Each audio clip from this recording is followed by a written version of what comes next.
Hello everyone, welcome to my channel. അപ്പോൾ ഇന്ന് നമ്മൾ ഉണ്ടാക്കാൻ പോകുന്നത് ഒരു അടിപൊളി ഡിന്നർ റെസിപ്പിയാണ്. ചിക്കൻ കറിയും ഫുൽക്കയും പിന്നെ സാലഡും. ചിക്കൻ മാരിനേറ്റ് ചെയ്ത് മിനിമം 2 മണിക്കൂറോളം സമയമുണ്ടെങ്കിൽ വെക്കുകയാണെങ്കിൽ അത് നല്ലതായിരിക്കും. ഞാനിതിപ്പം തലേന്ന് വെച്ചതാണേ, ഓവർനൈറ്റ് ആയിരുന്നു വെച്ചത്.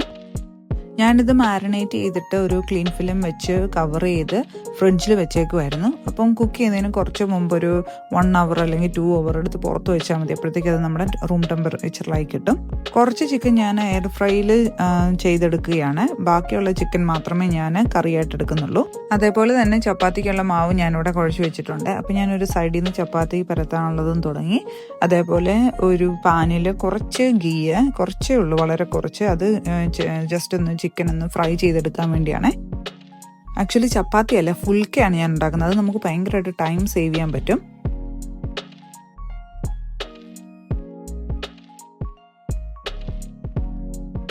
ഇവിടെ ഞാൻ ഡബിൾ ക്രീമാണ് യൂസ് ചെയ്യുന്നത്. അപ്പോൾ അത് എനിക്കൊരു ജസ്റ്റ് ഒരു ഗ്രേവി പോലെ തിക്കായിട്ട് കിട്ടാൻ വേണ്ടിയാണ്.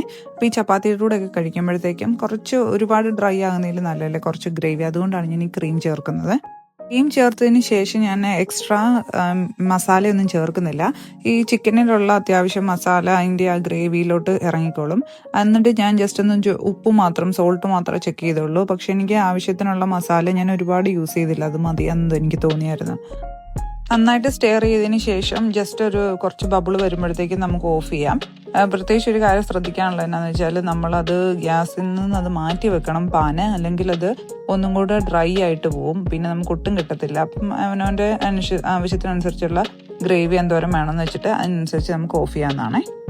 അങ്ങനെ പെട്ടെന്ന് തയ്യാറാക്കാവുന്ന ചിക്കൻ കറി ഇവിടെ റെഡി ആയിട്ടുണ്ട്. ഇനി എനിക്ക് കുറച്ചുകൂടെ ഫുൾക്ക ഉണ്ടാക്കിയെടുക്കാനുണ്ട്. അപ്പോൾ അതോടെ കഴിഞ്ഞാൽ ആ പരിപാടി കഴിയും. പിന്നെ ഞാൻ പെട്ടെന്ന് തന്നെ പെട്ടെന്ന് തന്നെ ചെയ്യാവുന്ന ഒരു സാലഡും കൂടെ ചെയ്യുകയാണ്.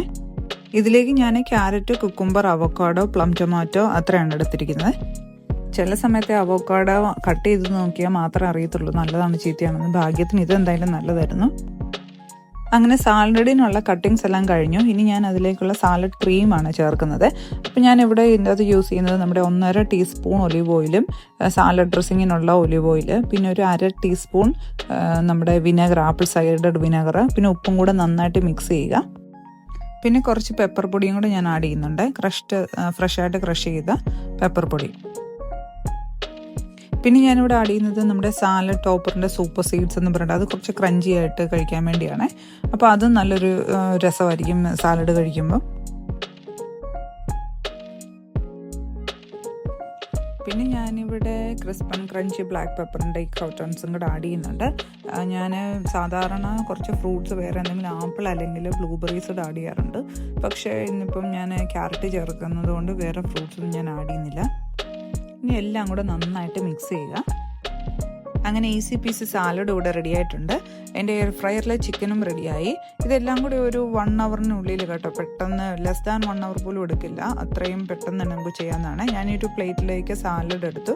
അതിനുശേഷം എയർ ഫ്രയറിലുണ്ടായിരുന്ന ആ ചിക്കനും കൂടെ അതിൻ്റെ കൂടെ സെർവ് ചെയ്യുന്നുണ്ട്.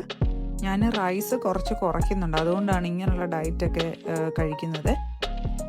ഹസ്ബൻഡ് ഈ ഡയറ്റ് ഫോളോ ചെയ്തിട്ട് 10 കിലോ 3 മാസം കൊണ്ട് കുറച്ചായിരുന്നു. അതേപോലെ ബ്ലഡ് ഷുഗേഴ്സും നല്ലപോലെ കൺട്രോൾ ചെയ്തപ്പം ഈ ഒരു രീതിയാണ് ഞങ്ങൾ ഡയറ്റ് കൺട്രോളിനും പിന്നെ ഡയബറ്റിക് മാനേജ്മെൻറ്റിനും കൂടി ഇങ്ങനെയുള്ള ഡയറ്റുകളാണ് ഫോളോ ചെയ്യുന്നത്. മാക്സിമം നമ്മൾ നമ്മുടെ അരിപ്പൊടിയും റൈസും അങ്ങനെ കുറച്ചുകൊണ്ട് ഹെൽത്തി ആയിട്ടുള്ള വേറെ ഓൾട്ടർനേറ്റീവ് ഓപ്ഷൻസ് ഒക്കെ എടുത്തിട്ട് അങ്ങനെ ഫോളോ ചെയ്യുന്നുണ്ട്. സത്യം പറഞ്ഞാൽ വേറൊരു ഗുണം ഇങ്ങനെയുള്ള ഡയറ്റ് ഫോളോ ചെയ്യുന്നതുകൊണ്ട് എന്നാന്ന് വെച്ചാൽ നമ്മുടെ കുക്കിംഗ് ടൈം ഒരുപാട് നമുക്ക് സേവ് ചെയ്യാൻ പറ്റും. നമ്മൾ സാധാരണയുള്ള ട്രഡീഷണൽ വഴിയുള്ള കുക്കിംഗ് ഒക്കെ ചെയ്താൽ ഞങ്ങൾക്ക് ഒരുപാട് സമയം എടുക്കും. അപ്പോൾ എസ്പെഷ്യലി നമ്മളിങ്ങനെ ഫുൾ ടൈം ജോബും ഒക്കെ ആയിട്ട് തിരക്കായിട്ടുള്ളവർക്ക് എപ്പോഴും അതുപോലുള്ള ഫുഡൊക്കെ എപ്പോഴും ഹെൽത്തി ആയിട്ടുള്ള ഓപ്ഷൻസാണ് ഞാൻ പറയുന്നത്. എപ്പോഴും അത് സാധ്യമായിരിക്കത്തില്ല, പ്രത്യേകിച്ച് കുഞ്ഞു കുട്ടികളൊക്കെ ഉള്ളവർ. അപ്പോൾ ഇതുപോലുള്ള എളുപ്പ പരിപാടികളൊക്കെ ആണെങ്കിൽ നമ്മൾ നന്നായിട്ട് കഴിക്കുന്ന ഫുഡും നല്ല ഹെൽത്തി ആയിരിക്കും. അതേസമയം നമ്മുടെ അത്യാവശ്യത്തിനുള്ള കാർബോഹൈഡ്രേറ്റും പ്രോട്ടീനും ഒക്കെ നമുക്ക് ബാലൻസ്ഡ് ആയിട്ടുള്ള ഒരു ഹെൽത്തി മീൽ നമുക്ക് കഴിക്കാൻ പറ്റും.